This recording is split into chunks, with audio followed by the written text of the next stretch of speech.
if you guys have, sorry, in the middle, or Min, could you come this way? We're not obscuring the view. You are the view. Hey, maybe we should make it a podcast, Seaside Chat with Ohio Family Church. Okay, is your mic working? Can you try? It's okay.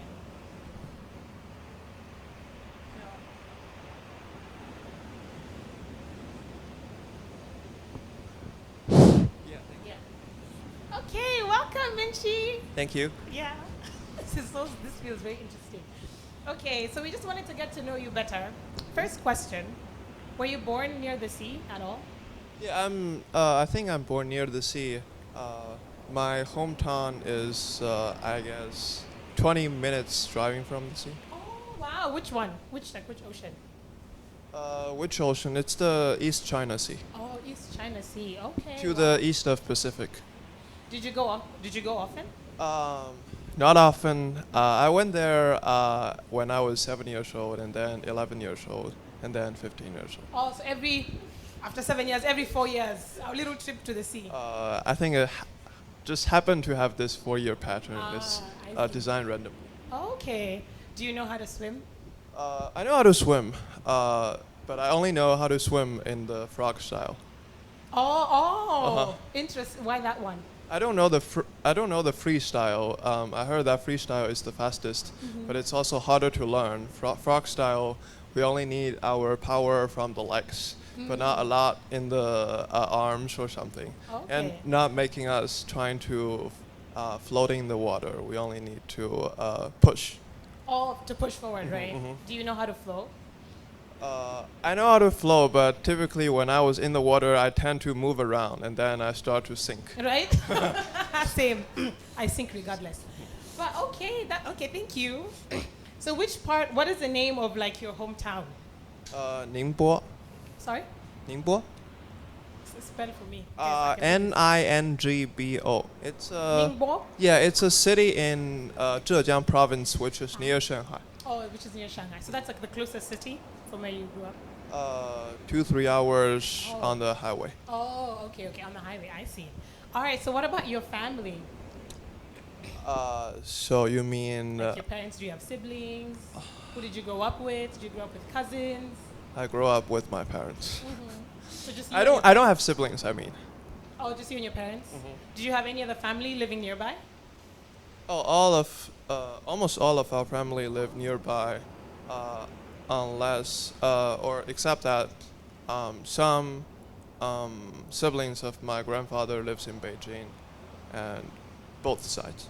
Oh, okay. So you had your grandparents close by with you also? Yes, Oh. they live. I went to my maternal grandparents' home very often, typically once or twice a week, Oh, once or twice a week? from Oh, wow. primary school to high school. Nice. Do you have any fond memories from your childhood? In my grandparents' home. Wherever, your grandparents' home, at the sea, in your home? In my grandparents' home, I can often play whatever electronic games or other games, for example, chess or cards, with my grandparents without any restrictions. My parents will rush me to do homeworks, but my grandparents will not do so.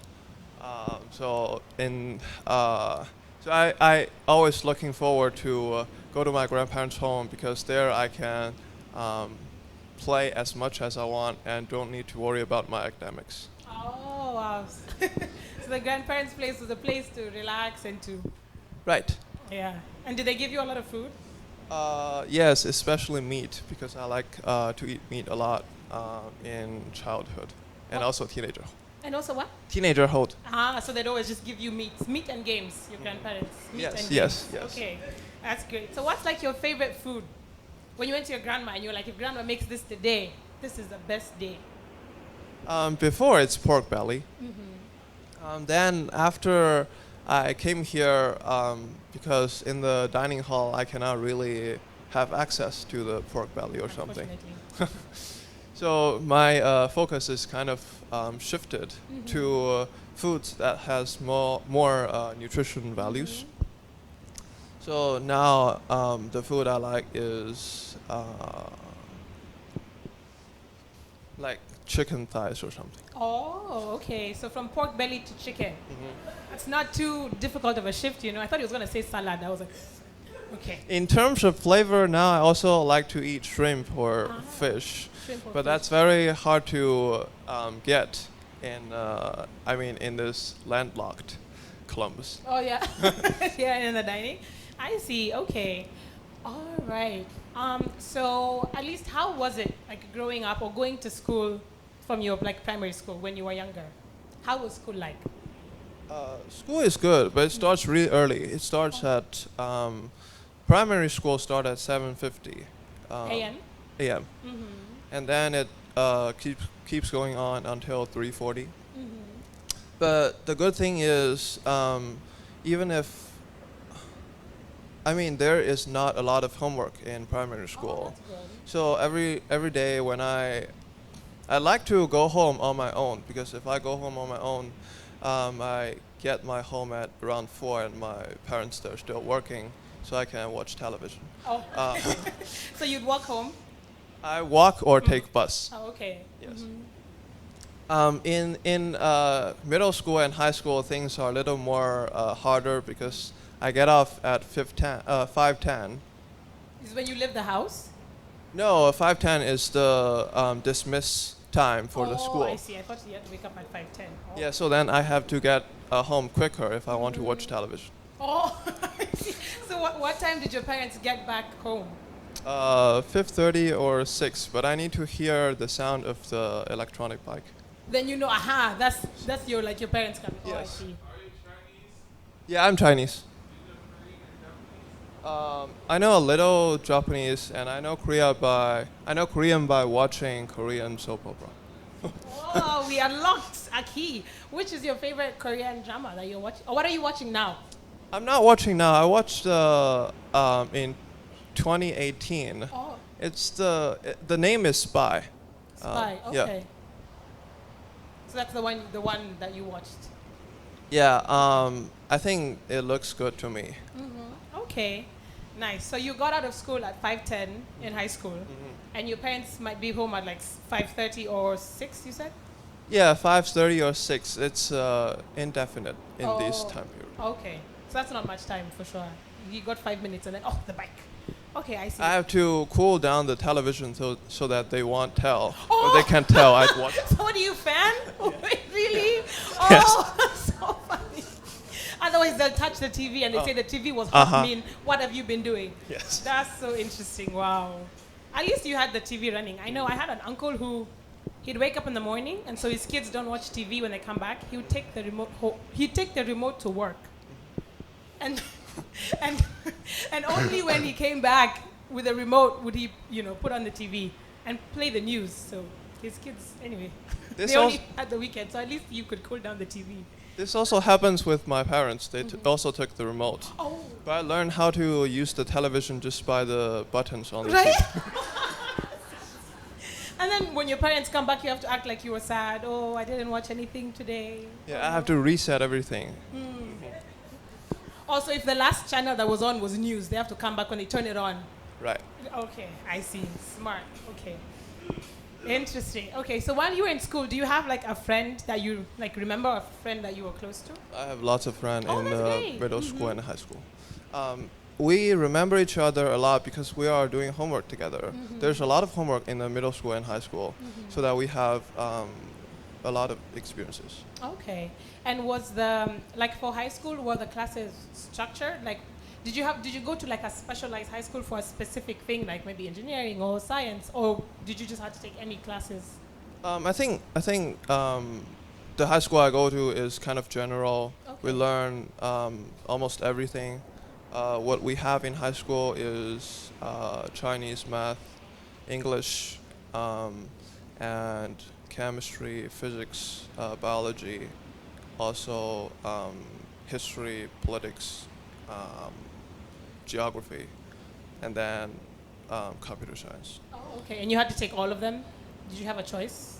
I need to take all of them in the first year, and then the second year I have a choice to choose either biology, chemistry, physics, or um, geography, politics, or history. Oh, okay. Which ones of those did you do? I do the chemistry, biology, and physics one. Oh, okay. So the science one. I see. Okay. So what was your favorite subject while you were in school? Favorite subject? I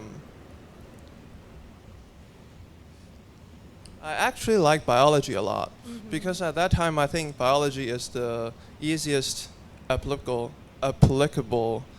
subject. By learning biology, I can know a lot what to do in the life and what not to do in life. For example, I can know how to preserve food so that bacteria won't grow too fast, and how to identify if some food is bad or not. How to scientifically design my diet so that I can take nutritions I need. Oh, I see. So then you're actually applying what you're studying. Yeah, I mean, if I don't see how to apply what I study, then I won't have a lot of motivations in studying these unless the subject is itself interesting. Oh, okay. So unless it was practically applicable, then it's not as interesting unless the subject. Okay, I see. That's how a lot of us feel. Where am I using the physics I learned called where? Anyway, okay. So that was. You've taken us through primary school, middle school, high school. So what about college? Where did you do college? Hong like Kong. Undergrad in Hong Kong. Yes. Okay. For those who don't know, explain where Hong Kong is in like reference to China. It's almost surrounded by the sea. Hong Kong is a peninsula plus an island. So the island is entirely surrounded by the South China Sea. And there is a lot of also seafoods like fishes, shrimps. But their taste is a little different. Oh. It might because the temperature in South China Sea is higher than the East China Sea. So fish there grows very large, much Oh. larger than what we get in the East China Sea. Oh, and how does it taste different? Like, is it tastier or what is it, tougher or? Yeah, it's tougher. It's more I can say muscular. Oh, the fish. Oh, interesting. Now we have to go try Hong Kong fish versus mainland China fish so we can see the difference. Okay, so why did you decide to go to Hong Kong instead of like maybe studying in a university in China? Because I think the education style might be different, and it's a good thing to experience different education styles. And also, I've never been exposed to international environments since primary school to high school, so I'd like to see what that looks like. Oh, okay. So in Hong Kong, were you exposed to like a variety of different people in the college or? Yeah, there's a lot of Southeast Asian there, Oh, okay. and also some portion of, I guess, American or Europeans. Oh, okay. I see. And that was not the case where you were growing up?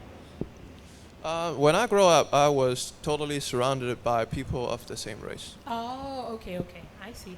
Oh, interesting. Actually, so where you're from, are you from a specific ethnic group in China or? Oh, I'm from the major ethnic group of China, the Han race. Han. Oh! We found one, guys. Interesting. Okay, it's not finished one. All right. So you're from the Han group. Yes. Okay. So what's the main ethnicity in Hong Kong? Is there one or no? I think Hong Kong is a little like America, Okay. where people of different ethnicity they kind of mix up. So what they're educated about is like equality of different races. Oh, So okay. they don't really emphasize on Oh, that's race. good. And also because people there, they mainly from Asia, whatever east part or south part, they look very similar. Not as in America. Oh, yeah. People can tell that someone. So we don't know, or the first thing is not to ask or distinguish each other's race, but rather to look at whether I appreciate a certain trait of this person or That's something. good. Yeah, thank you. Okay, so while you were in Hong Kong in your undergrad, what did you study? I actually transferred from originally the major of environment science to mathematics studies. Oh, why? What was it? What was your thought before doing environmental science, and then why did you transition? Oh, the reason I'm transferring from the environment study is because I think the program design is how could I say? So I think there could be more study of the principles, but it seems that I don't know where we can learn the principles, but what we are taught all the applications without a lot of underlying principles. So I mean, I don't know why things are happening in certain ways. That makes me a little struggled because it's very hard to predict things if I don't know the underlying principle. If I only know the phenomena but cannot generalize that to principle, then I only know the phenomena. I see. I don't know. I don't have further predictions. So they were lacking in the theory, but you did a lot of like practical application without really knowing fundamentally like why that was happening. So Yeah, I guess learning theory in university, or learning a lot of theory is not necessary, but learning some theory to help us know the framework of our major is helpful. Okay, I see. So when did you change majors? What year were you when you decided? Second year. Second year. So then why, of all the majors, why not biology, which you said you liked? Why math? Oh, I had a biology competition experience in high school, and things are like a lot of things are under controversy. So the problem with answer A can have answer B tomorrow. Oh, so since like the research in biology is still going on, things could change. So you felt like you want something that's more. Yeah, I think mathematics is very stable and it's logically complete, meaning I can ask why until the very basic assumptions. Oh, and you can go down to the very. Oh, interesting. Right, Okay. math is a subject like we only have several assumptions, like depend on personal preference. Someone choose to assume less, so they will only have maybe 5 or 6 axioms, and then they deduce everything. Okay, so then that's when you made your transition to mathematics. Okay, that was It's- more logical. Right. Okay, so now let's think about like faith. So we've seen how you've grown up from when you were a child with your parents and your grandparents, and then moving on to primary and high school, and then you went to Hong Kong. So when you were in Hong Kong, did you get to go back home? Yeah, in Okay. summer or winter break. Summer or winter break? Okay. So now throughout your life, like what was your like relationship with faith at home? Oh God, like was faith or God something that was talked about in your home or at school? In university, I'm a little too busy to think about faith and some problems in my life. So when I see people passing by the flyer about faith, so when people are witnessing, I don't have time to respond. Because in the university we still have a lot of homeworks, and there is a very high emphasis on the GPA or something. So we need to work for our grade, and also work for other extracurricular projects. In this PhD program, we got more time, and often when I think about math, I stuck. So when I stuck, I need to think of other things to do, like how to shift my focus, not always stuck there. So then I will have time to think about different problems, especially large problems in my life. In the PhD program, that's how I adopt faith in this 6 years. Oh, I see. Okay, so while you were in Hong Kong, you were saying that because there was so much homework and you were so busy, you didn't really have time to stop by to listen to people, talking about faith. But while you're in your PhD program, you had more time to do that. Yeah, that's also what I observe when I teach. They have, for example, a 3-hour credit class. It seems that the time required for them each week is 18 hours. Oh, okay. So then even you can see in your students the same thing you were going through when you were in undergrad. Yeah, just yeah. really busy with all the things. Okay. Right. So does that mean it was in your PhD program that you were first exposed to God or faith, or was that ever brought up any time earlier in your life? Earlier I know Bible, but that's only it. Oh, from where? I know Bible in Hong Kong because they are talking about it. Okay. So it's just a book you heard about. Did you ever look, read, hear anything more? You just knew. After I know Bible, I noticed that there are some churches in my hometown. Oh, where you grew up? Yes. In Ning Pao. Right, in Right. that city. I got it, guys. So there are actually two churches, Mm-hmm. one for Catholic, another for Christian. I haven't taken a look at the Christian church, but I went into the Catholic church. The stature for Mother Maria is so huge Uh-huh. and divine. Looks Oh, divine. like at Right. the front when you walk in? It's a very tall church. It's a Mm. very tall church. It's well, I can say that the dome is might be 10 meters taller. Oh, like the inside? Yeah. Okay. No. So it looks I don't know, just very impressive. Mm. Okay, wow, okay. So in Hong Kong, you heard about the Bible because people were witnessing, right? But you didn't, did you ever delve deeply into it or was it just like a passing? I see people holding this blue covered page Mhm. booklet, and they tell me it's Bible. Okay, That's I it. see. All right, so like when do you remember? Okay, no, let's talk about like you coming to America. So was that something you had always wanted to do, to study your PhD here, or was it just an opportunity that presented itself and you decided to, you know? Oh, take it? I have a previous exchange study to America in Purdue University, Oh, when was that? 2018, So which year were you in college? That time? third. So in your third year, you had an exchange program and you came to Purdue. hmm And is that when like the seed was planted for you to hopefully do your PhD here? Before I went to Purdue, I planned to do my PhD because I thought PhD is one way to getting deeper in mathematics. Mm-hmm. But doing a PhD need me to have some exchange experiences. Okay. So then I did the exchange. Okay, I see. All right. So now, when you came to OSU, so let's see. I guess you were in Purdue. How long were you there for?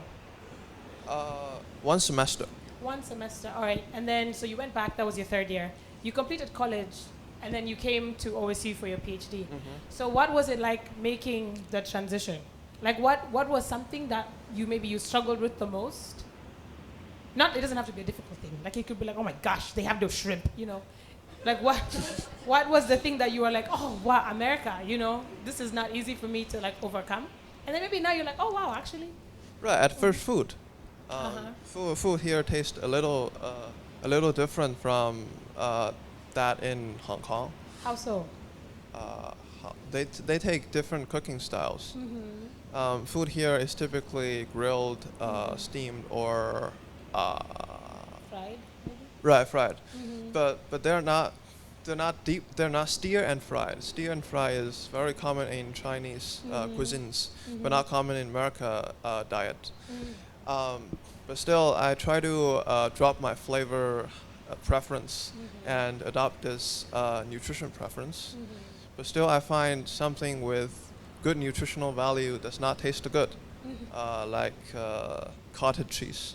Oh, also you've been hearing about all the protein of the cottage cheese, but it doesn't taste great. I see. I was also going to gym at that time, so I know the importance of eating proteins. Okay. So, Right. so But there, so but do I you do watch- have a split in that.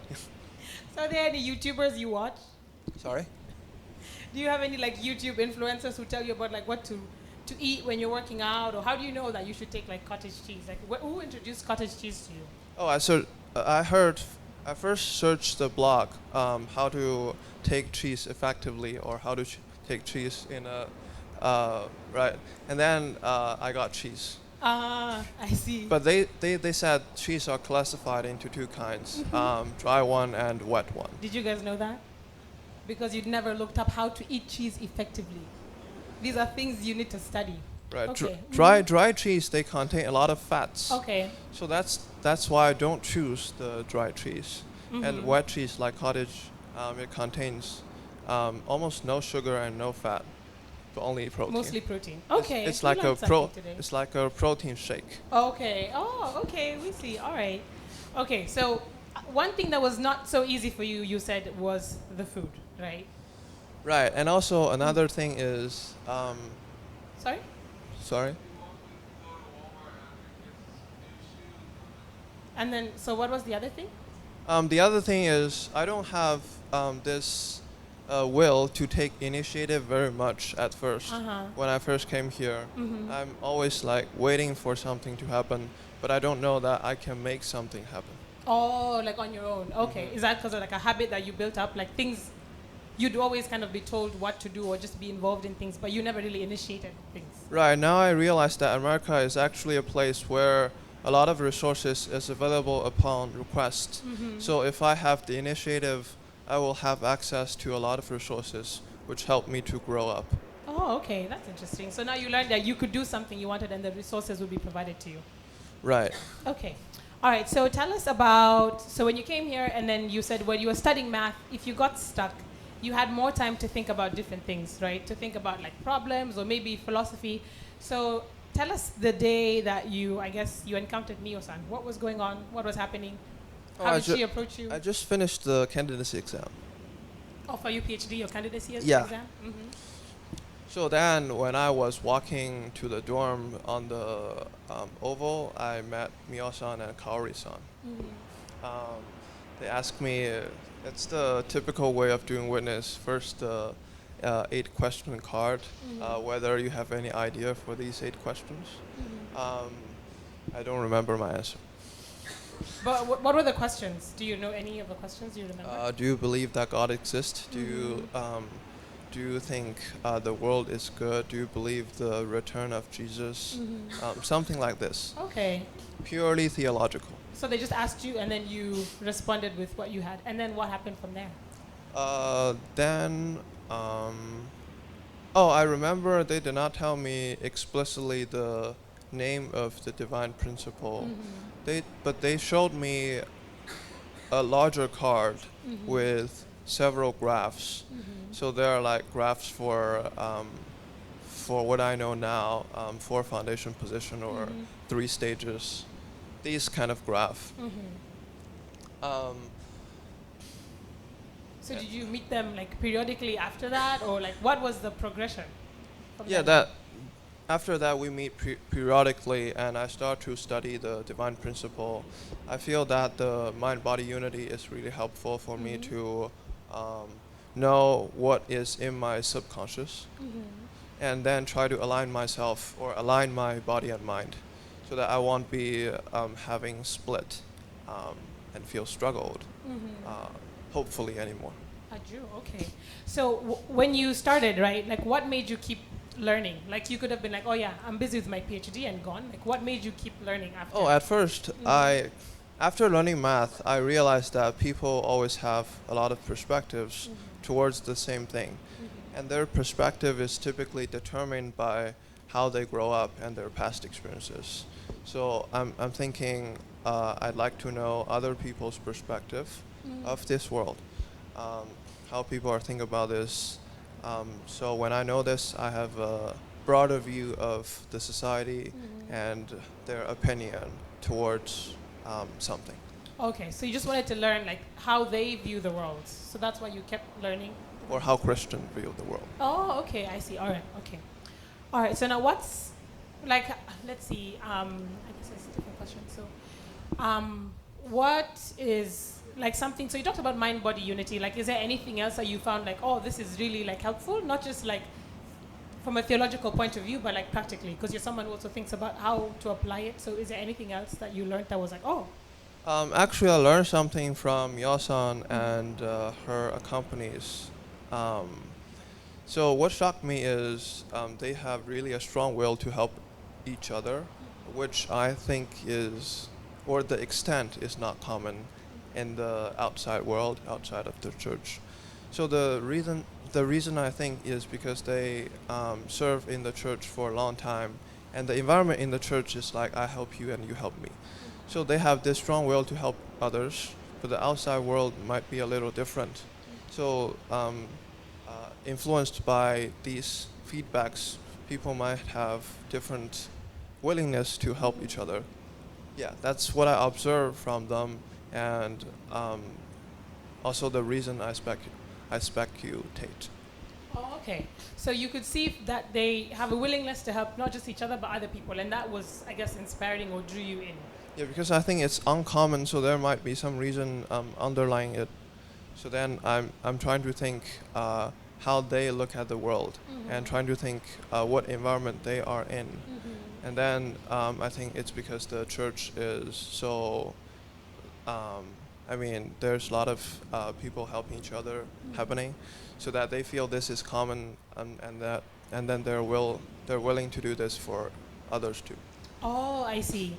So by noticing that, oh, these people do things differently, they're very willing to help that I don't often see. So then what is the underlying cause? And so that's why you were curious. Right. When I observe some phenomena, I mean, it's better to know what leads to it. Okay, to know the cause and the effect. Okay, I see. All right. And so, of course, like by learning the divine principle, of course, in the very beginning, there's an introduction of God. So how did you think of God before? Like, what was your concept of God before, let's say, from Hong Kong to like when you were a child versus, let's say, now? When I was a child, or when I received middle school or high school education, um, I'm told that God does not exist. We need to treat things in a scientific way, or from the objective material. So then in university, my idea is we cannot say God exists, but we cannot say God did not exist. So it's like two sides, both non-provable. In or now, what I think is God is embodied in people's behavior, or embodied in people around us. Okay, so when you were a child up to high school, it was God does not exist, treat things objectively, you know, the things that we see, you know, are what like are. And then when you were in Hong Kong, it was like, I can't prove that God exists. I also can't prove that God does not exist. But now the way you see that God exists is just embodied in people's behavior. Actually, I have another opinion about God. That's what I learned. Might be 1 year ago. There are several types of confidence in people. One kind is conditional confidence. So when I receive praise from others, or I meet some criteria that I set for myself, I feel confidence. But there are also unconditional confidence. That is like the belief in the God. So I believe that I'm loved. I believe that I will succeed or something. I think that's the point of the church. Support each other and let us believe that we will have a brighter future. Oh, I see. Okay. So then there are some things that you just have to, that I guess that you experience unconditionally. Like you just have to believe it. And so you see God more as like, I guess from what I'm understanding, like the way you see that God exists or is there is just through how other people are living. So it's not like, so do you have a concept of like a being? Because there are people who think God is like a being somewhere in the sky. But is your concept more like we can feel or see God through like our experiences with other people? Right. What I think is proving God exists or not exist is not the point. The point is how this will affect our life, how this will affect our attitude in the local community and to each other. What we need to absorb from the God or the church is this quality of being kind, being nice to each other. Yes. Okay. So whether God exists or not is not the point. It's like how we relate with each other in the world. So if I say God exists, but I'm really mean to other people or we treat them wrong, then it doesn't make any, like there's no purpose, right? Yeah, I think the practical side, like helping each other, can have more importance than the theoretical side. Oh, okay. All right. So it's more, oh, I see. That's a good point, you know. Like there's no point, I mean, there is a point. Like if you believe in God, but like your actions or the way you interact with the world say otherwise, then it's like contradictory, right? Then that goes for, but like if you can see within a community or within people, like how they live, you know, how they treat each other, and they say it's because of God, then it makes sense, you know? So anyway, that's very, at least for me, that's very encouraging. Like would someone see my life and be like, okay, you know, like, and be like, oh, if she believes in God, yes? Or would someone look at you and be like, you? Right? Because yeah, I remember in high school I had a friend who, she came, we used to be in a boarding school. So one day she came back over the weekend and we were like, oh, you look nice. Where did you come from? And she said, oh, I went to church. And everyone said, church? Everyone was like, you? She's like, wait, what? Like, what about me makes it look like it's a surprise that I go to church? But it really had me thinking, about that. The believing in God versus like how we act. So. Oh, that reminds me. That reminds me of another thing. I think another important aspect of, or for me, is a stable core. Mm-hmm. So if I have stable values and views, that will be important, because I will not easily affected by others' opinion. So that I will be determined in walking my own way. Oh, okay. Wow. Thank you. Thank you. Okay. Oh, okay. Well, we have just like a few more minutes because more than one or two. Okay, so I don't really have a question. What is your parting shot? Like if you could summarize your life before up until now and like where, like how you see the world now, you could just ramble for like a minute or two, and then that will conclude. We can also invite questions from the audience. Oh yeah, I forgot that. Later. Oh yeah. Oh, okay. So you mean party shock? No, they like excuse my accent. Like it's just like the thing, you know how you just like your last words, Oh, okay. My view about the world now. So before I don't have this view, but now I think I need to, if I want to suggest something to others, I need to give him an open and transparent environment for him to make decisions, so that he can know the benefits and shortcomings or shortages of doing that, potentially. For example, when I want to witness, I need to tell them what I feel like in the church, but not just asking questions. I need to tell them how church benefit me and what I get from the church. I think that gives them a more open and transparent environment to make his own decision, whether to come to the church service or not. I think after all, church or going to church is a part of our life. Only a handful of people study the theories of God, but we are all only living our life, being part of the church, and embed ourselves in the church to play some roles. Right. Okay, thank you. So more than just like asking questions or telling, you're saying share how it actually has impacted you positively, about the environment you're in. So amazing. Thank you. Thank you. Okay. So we can take a few questions from the audience. If you have any questions. Oh, Auntie Sumiko-san.